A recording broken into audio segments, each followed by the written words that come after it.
Is Pete Alonso the best position player in Mets history? Pete Alonso is quickly entering the conversation as to who is the greatest position player in Mets franchise history. And you talk about just home runs.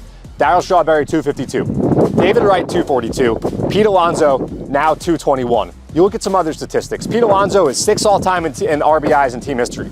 He is 3rd in slugging percentage among players that have had at least 1,500 at-bats as a member of the New York Mets. You want to go back to the home run total. 2020, they only played 60 ball games in 2020. So Pete Alonso missed out on 100 games. If he had those 100 games, he probably, you could make the argument, has 15, 20 more home runs, and he's closing in on David Wright for 2nd all time. And then you consider this.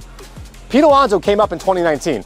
This is only year 6, and he has already put himself in the category and the company that we are talking about. So obviously, Pete's facing a free agency here this offseason. We don't know if Pete Alonso will be a Met or not be a Met. But we do know if Pete Alonso is a Met going forward, he will take that #1 spot without a doubt. 100%. He's only 32 home runs away from that moment right now, and he's only 1 home run away from right now having his 5th 30 home run plus season. And that would be the most in Met history. Hey, we're not meeting at the Apple today whatsoever. We are meeting at Coca-Cola Park, the home of the Lehigh Valley Iron Pigs, because John and I just went to talk to Brandon Sproat, Dick Scott, and also, who else did we talk to? Luke Ritter. And Luke Ritter. So we came out here for the day to get some minor league interviews, and then when the Mets game ended, we were so hyped up, we said we're just recording the podcast right now because we want our most authentic reaction to be showed to the. You know what I feel like? What? I feel like one of those like Fox pregame. Yeah, no, we're doing a sideline hit right in front of the stadium. No, not the pregame. Like when you see like the or when days you see like before. A-Rod Jeter and all them like will be standing on the field talking like that's us right now. I don't know what to do with my hands, my feet. We're standing. We don't usually stand. I can barely walk. We got PA announcements going on right now, but we also have a huge Mets series victory to talk about. The Mets take 2-3 from the Diamondbacks. The first time the Diamondbacks have lost a series in Arizona since the end of June. So the Mets had the gauntlet, 4 in San Diego, 3 in Arizona. Say what you guys want, ifs and buts and all that.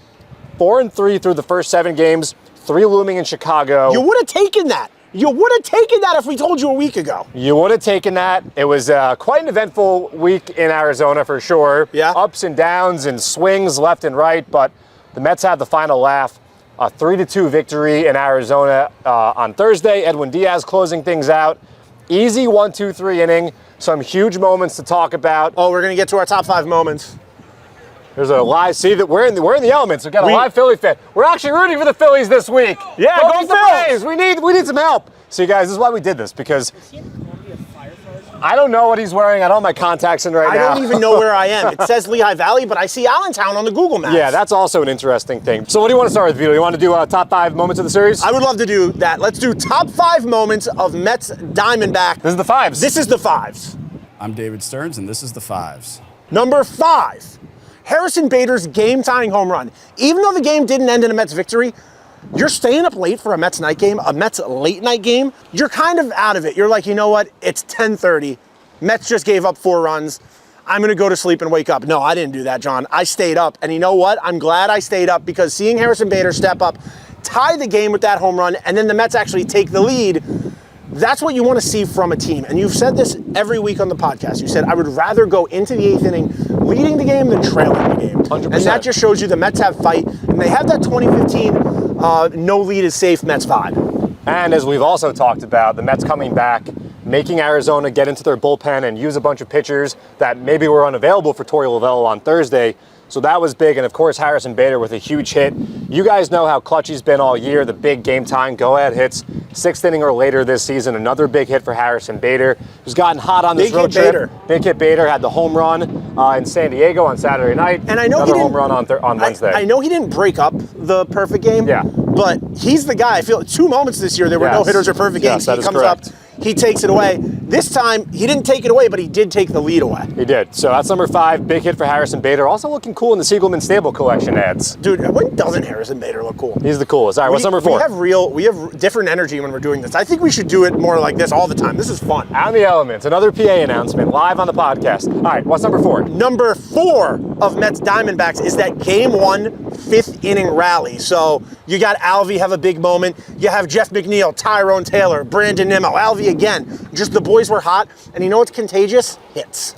Hits is in fact contagious, and Francisco Alvarez has hit, especially after the catcher's interference, I believe in the bottom half of the inning that led to the top half that you're talking about. He takes a bat off the thumb, and once again, we're all worried about the health, but he looks totally fine, starts the inning with a hit, and like you said, the Mets rally. They give Sean Manaea all the run support they need. We'll talk more about Sean, and another brilliant outing for the lefty, who has been one of the best pitchers in baseball going back more than a month now. Yeah, Alvy had two shake-up moments in the series because he also had that moment where he got hit in the forearm. Yes. But Alvy rebounded quickly, looked great, and this is what I think Steve Gelbs or one of the broadcasters was talking about this on the broadcast, but Alvy's a guy who apparently never understood why guys would get in their head and they would have these moments where they were doubting themselves. He would always say, "What are you doing? Why are you doubting yourself? You're a big leaguer."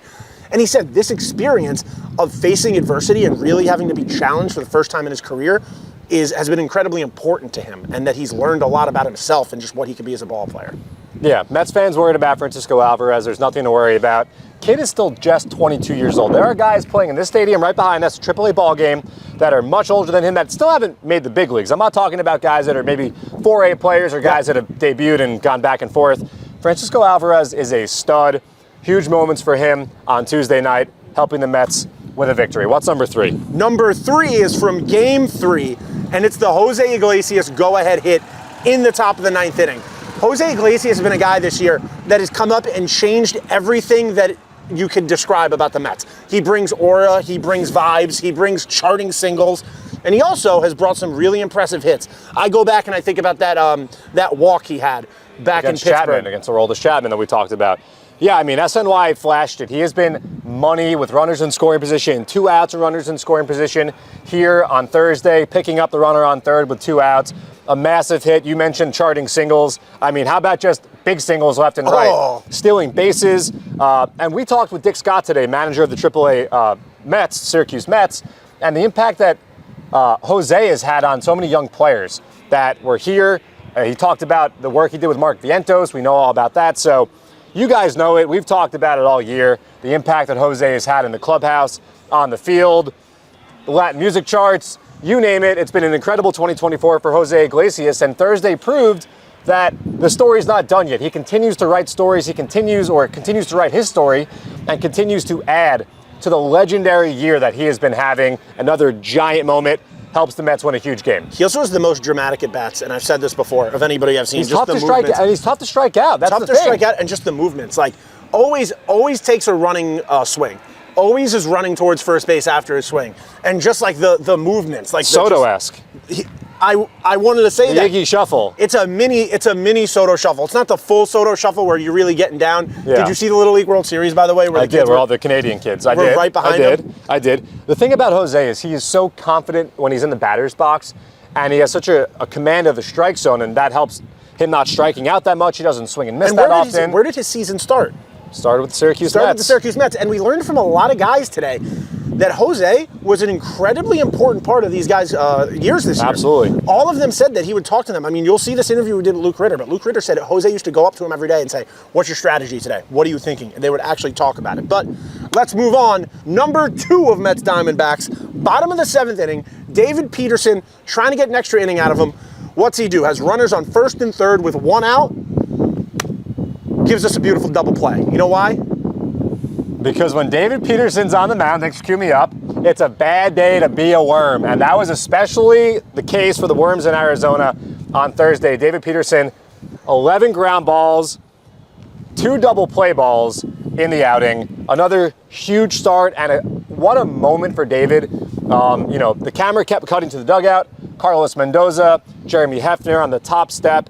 You're wondering, are they going to make the move? There was action in the Met bullpen. Randall Grichuk, the number 2 hitter, who had gone yard against David earlier in the game, was at the dish. And David does what he does so well, induces a ground ball. Jose Iglesias, a clean scoop, throws to second for 1 on the first, double play.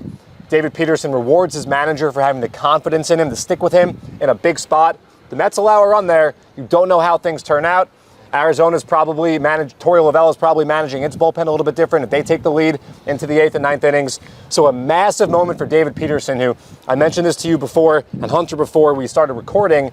If David Peterson had not missed the first 6 to 8 weeks of the season, whatever it was, this is a guy who would be in the Cy Young discussion at this point. He has been that good, and the Mets continue to win in games started by David Peterson. They are now 13-2. This is stopper type numbers, and I'm talking like if a team's struggling a little bit, he's taking the mound, that's your stopper. You know you're getting a W. And we've seen it with Sean Manaea, the Mets having all sorts of success. They've won 6 of the last 7 games started by Sean. David Peterson, same exact thing, only 2 walks, once again, in control, another massive outing. And kudos to Carlos Mendoza, pushing the right button once again, and his decision paying off. Number 1. It's an easy one. History. It's actually 2 moments, but we're putting it into one. Yes. Pete Alonso ties and then overtakes Mike Piazza's spot on the Mets all-time home run list, and Pete Alonso becomes number 3 behind Darryl Strawberry and David Wright. 2 of, obviously, the most electric, most famous, most legendary, most important Mets of all time. Yeah, I mean, you know, we talked about Arizona, and a lot of Mets have had great numbers in Arizona. Francisco Lindor, the Mets in general, over the years, especially recent times, have handled the Diamondbacks well. And all that came to fruition in this series. And Pete Alonso going to right center field on Tuesday night for the home run, and then straightaway center on Thursday. You love to see that. I know Keith Hernandez mentioned that. When Pete is going to right field, to center field, he is right. He's starting to really heat up. I told you guys, Pete Alonso's best baseball in 2024. It's ahead of him. He's putting this team on his back. And we talked about this. There is no pace with Pete Alonso, as you saw in this series. 2 home runs from Pete. Pete is not a guy you can look at a number and say he'll probably hit X amount of home runs because he's hit this many. Pete Alonso is a guy who next week against the White Sox, who knows how many home runs he could hit this weekend and the next week going forward, because Pete Alonso is just built different. He's built different. Great series for Pete Alonso, and for him to take over sole possession of third place, and he's talked about it. He grew up watching Mike Piazza. We grew up watching Mike idolizing Piazza. him, he said. Idolizing him. For him to join the Mets and, you know, the 2 big power hitters, we know that Mike Piazza was in spring training a couple years ago, and Pete and Mike got to spend some time together, and they've definitely forged a relationship over the years. You know, for all Mets fans, for Pete to move into 3rd place all time in team history behind the 2 guys that you talked about, Darryl Strawberry, whose number was retired this year, and David Wright, who we know will have his number retired eventually at some point by the New York Mets. Pete Alonso has now entered the conversation.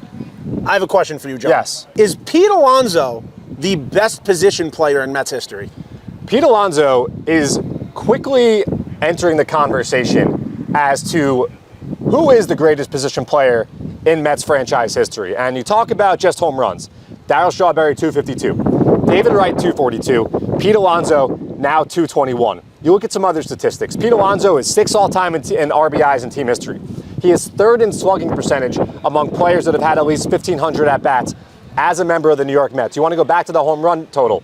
2020, they only played 60 ball games in 2020. So Pete Alonso missed out on 100 games. If he had those 100 games, he probably, you can make the argument, has 15, 20 more home runs, and he's closing in on David Wright for 2nd all-time. And then you consider this. Pete Alonso came up in 2019. This is only year 6, and he has already put himself in the category and the company that we are talking about. So obviously, Pete's facing a free agency here this offseason. We don't know if Pete Alonso will be a Met or not be a Met.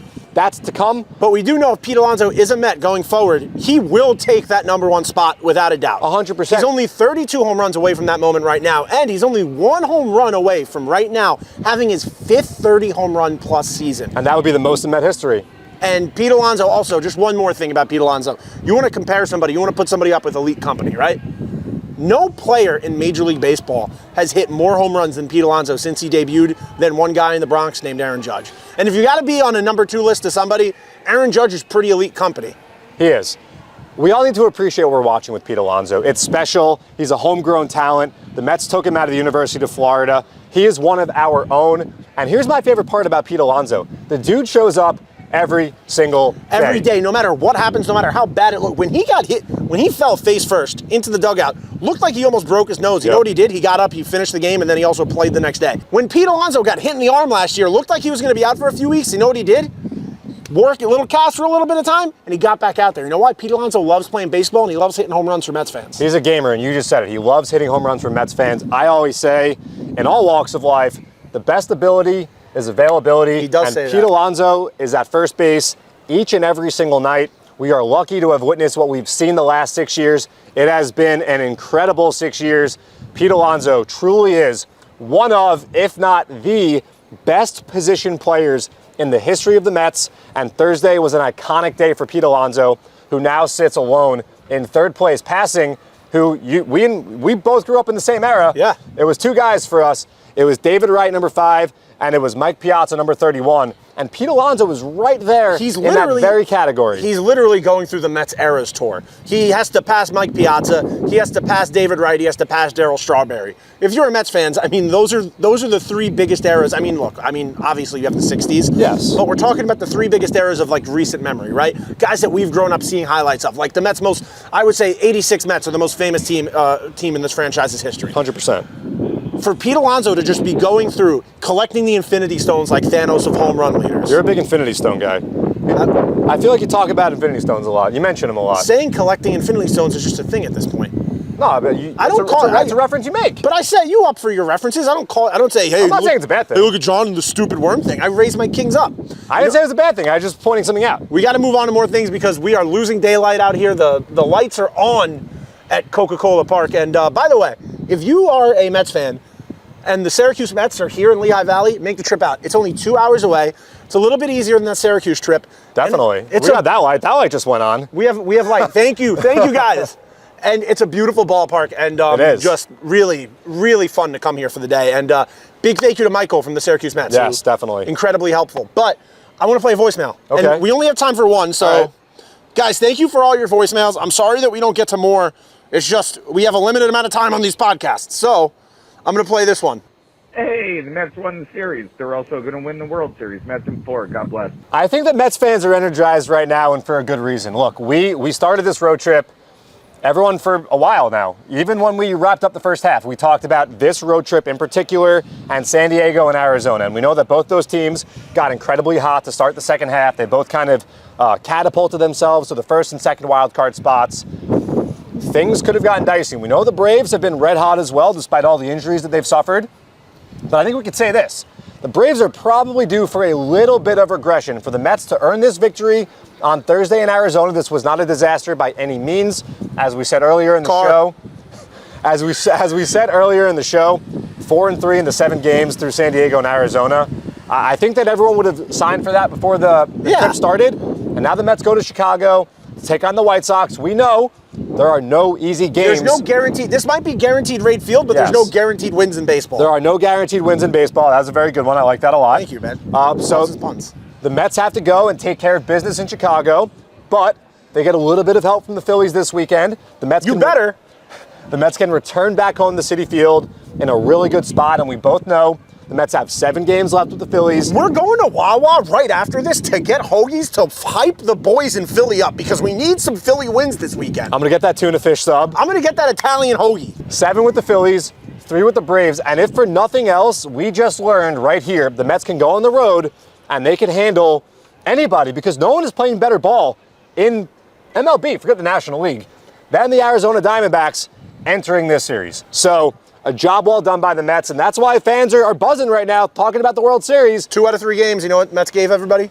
Free fries. Free fries. So, I mean, what a job. We're pumped. That's why we were like, you know what, we're doing this right now. Let's get into it. And we didn't want to sit in the car for 2.5 hours and then go back and then record it. We wanted to be as pumped up as we are because we're not going to lie to you. We were recording an interview with the laptop in the background. And not just an interview. We're talking with Brandon Sproat, the number 1 prospect in the system. And that's when David Peterson threw the 2 ball. And I'm like, first and third one out, I'm like. I wouldn't say we were like distracted. No, it was, you know. But we had the game in the background. Peripheral vision. We were paying attention because we care about you guys. We just want you to know that we're always watching. We're always watching. Unless it's the West Coast and it's John. No need to out me for that. Also, I watched a lot of baseball. Just want to say, guys, we made it through. No more late night games. We did it. Until maybe the LCS against the Dodgers. But no, they still do. Yeah, they still do. No, the Mets in 2015 played 10 o'clock. Did they play 10 o'clock? Oh, they played 10 o'clock. You know what? You're right. I remember watching it at Brass Monkey. I watched the Chase Utley slide at they Brass played Monkey. 10 o'clock. They played 10 you o'clock. You are right. But anyway, great series for the Mets. And Sean Manaea, David Peterson leading the way. Sean Manaea. How good has Sean Manaea been, Vito? Sean Manaea has been one of the best pitchers in baseball. And we'll probably do a future episode about this, but Sean Manaea is probably the biggest steal of the MLB offseason. Look forward to that being a title and a thumbnail in a few weeks. The four-seam fastball, I know we talked about this after the start against the Orioles, continues to be not just a weapon for Sean, but one of the best pitches in all of baseball. Opponents hitting just 169 against his four-seam fastball, a top 15 mark amongst pitchers with at least 75 plate appearances that have ended with the pitch. We know about the sweeper. And even though I think that the formula is kind of out there with Sean, fastball up at the eyes, sweeper down and into the righty, down and away from the lefty, changing the eye vision of the hitters, it doesn't matter. He is still dominating and beating hitters. 11 strikeouts on Tuesday night. That matched a season high. So Sean continues to roll. Like I said, the Mets have won 6 of their last 7 games with Sean on the bump. A 2.98 ERA.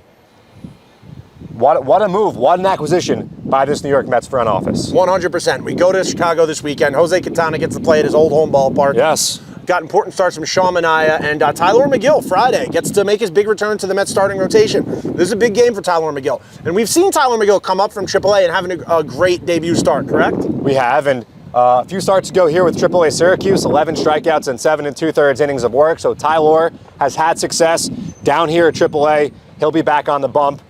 Uh-oh. Car. Well, no, they turned the lights off, so we're good. Tyler will be back on the bump on Friday. For the audio-only listeners, that was an ambulance that popped up behind us. That was an ambulance. And then, like you mentioned, Jose Quintana back in his old digs. He did pitch there in 2020 as a visitor, so returning once again. But no fans. No fans. Might not be that much. Returning once again to guaranteed rate, and then it'll be Sean Manaea. And David Peterson. I mean, what more can we say about David Peterson? Maybe we said all we can say. I think we've said enough today. We're losing daylight. We wanted to do this episode for you as quick as we could. Call that number, leave us a message. Let us know how you're feeling, Mets fans. What are you thinking for the rest of the season? What's your Mets math? What do you think that number is? Oh, yeah. Let's talk about the Mets math. The Mets after this, we'll wrap it up with this. 70 and 64. To get to the 87 win mark, the Mets have to go 17 and 11 the rest of the way. I mentioned the Braves, how hot they've been. They've moved their projected win total based on their current winning percentage to 89 wins. So, are you Phillies fans or Mets fans? What are you guys? Phillies? Go Phillies, Braves, you know? Yeah.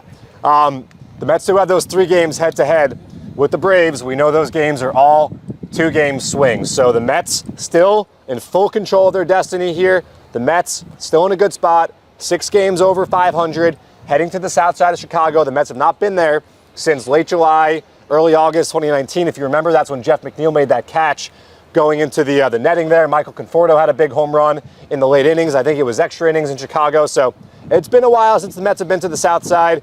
Business to be taken care of this weekend, and we will be back on Sunday. My birthday, by the way. Sunday's your birthday? Yeah. Amazing. September 1st. You know what? I forgot that this weekend was Labor Day. It's Labor Day weekend. It doesn't feel like Labor Day weekend. Celebrate Labor Day with us. The Mets go from White Sox to Red Sox to Reds. Ah, yep. The progression. Yeah. Anyway. What could be after that? Blue Jays. They go to Toronto. They go to Canada, and they wear red in Canada on Canada Day. It's not Canada Day. Blue Jays would be the next. That's another color, red, blue. That's why I said the Blue Jays would be the next progression. Yep, and then they go to the Phillies. Yeah. So a lot of do they go to Toronto after the Reds? Yeah. Oh, so wait, they literally are. It keeps going. Yeah, they go to Toronto. This is crazy. I don't know. It's schedule maker. Call in the number. Let us know. Did you do that on purpose? What's the deal, buddy? All right, John, we got to get out of here. We got to drive back to New York right now. My car is literally right here. We're about to load it up and get out of here. Thank you for listening to Meet at the Apple. I'm on Twitter at Vito F. Khaleesi. He's on Twitter at JMB9191. Let us know. What do you think of this episode? Do you like it out in the wild? Yeah. Should we do this outside Citi Field, or should we keep our nice cushy podcast studio that I do prefer because my ankle is swollen. It's hard to stand. Let's go Mets. And you know what? Let's go Phillies this weekend. Weird to say, but I'm with you. We're at a Phillies ballpark. That's the main reason I'm saying it. All right. Wawa.